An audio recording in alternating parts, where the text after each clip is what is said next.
Hello friends नमस्कार मु आज आपण मानक ओडिशा विषय किसी कहवाक जाऊँगी।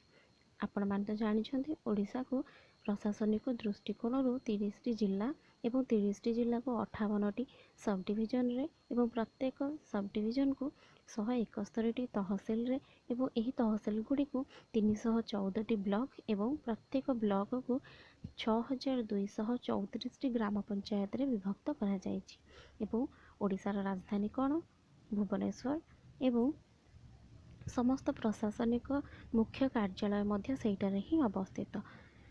तेणु एवं ओडिशार राजनैतिक खबर मध्य अच्छी जोठी कि लोकसभार आसन संख्या आउ राज्यसभार आसन संख्या मध्य किछि जानिचे आमे से विषय को लेकिन मुझे आपण मानक पई किछि प्रश्न तैयारी करछि ताहा आसंतु देखिबा। ये तो देखि पाछन आपण ओडिशार मानचित्र देखि पारथिबे निहाती 30टी जिल्ला रहिछि एवं देखिबा हमर आपण माने तो जानछन्ती जे ओडिशार आ गोटे कथा कहबाक भूली गेली। ओडिशार आयतन होछि 1,55,707 वर्ग किलोमीटर। तेणुक जो कथा आपण को कहली ओडिशा विषय से कथा को लेकिन किछटा प्रश्न मु तैयारी करछि आसंतो देखिबा से प्रश्न कौन रही। प्रथम प्रश्न होछि मु तो आपन को एने सांगे सांगे कहली आपण मानक पई सहज हबो कहबा पई। आम राज्य ओडिशार आयतन केते 1,55,707 वर्ग किलोमीटर एवं द्वितीय प्रश्न होछि ओडिशार जिला संख्या केते। ओडिशार जिला संख्या होछि 30टी।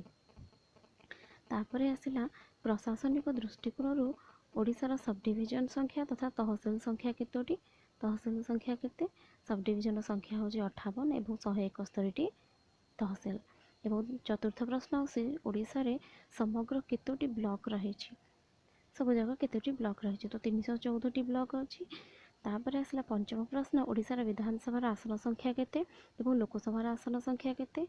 सॉरी ओडिशार विधानसभा आसन संख्या केते 147टी एवं ओडिशार लोकसभा आसन संख्या एवं राज्यसभा आसन संख्या केते 21टी लोकसभा आसन एवं 10टी होची राज्यसभा आसन।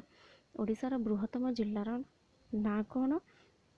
ओडिशार बृहत्तम जिल्लार ना होची आयतन अनुसार मयूरभंज जिला।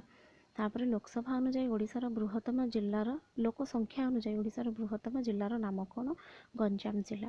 ओडिशार क्षुद्रतम जिल्लार ना आयतन अनुसार जगतसिंहपुर जिला। नवम प्रश्न एवं दशम प्रश्न होची ओडिशार क्षुद्रतम जिल्लार ना लोक संख्या अनुଯାयी कौन। लोक संख्या अनुଯାयी ओडिशार क्षुद्रतम जिल्लार ना कौन तार उत्तर होची देवगढ़। ये थिला आजिर प्रश्न एवं उत्तर कार्यक्रम। तो आपन जदि वीडियोटी भल लगी ताहले लाइक करंतु शेयर करंतु एवं कमेंट करने जमार भूलंतु नहीं। धन्यवाद।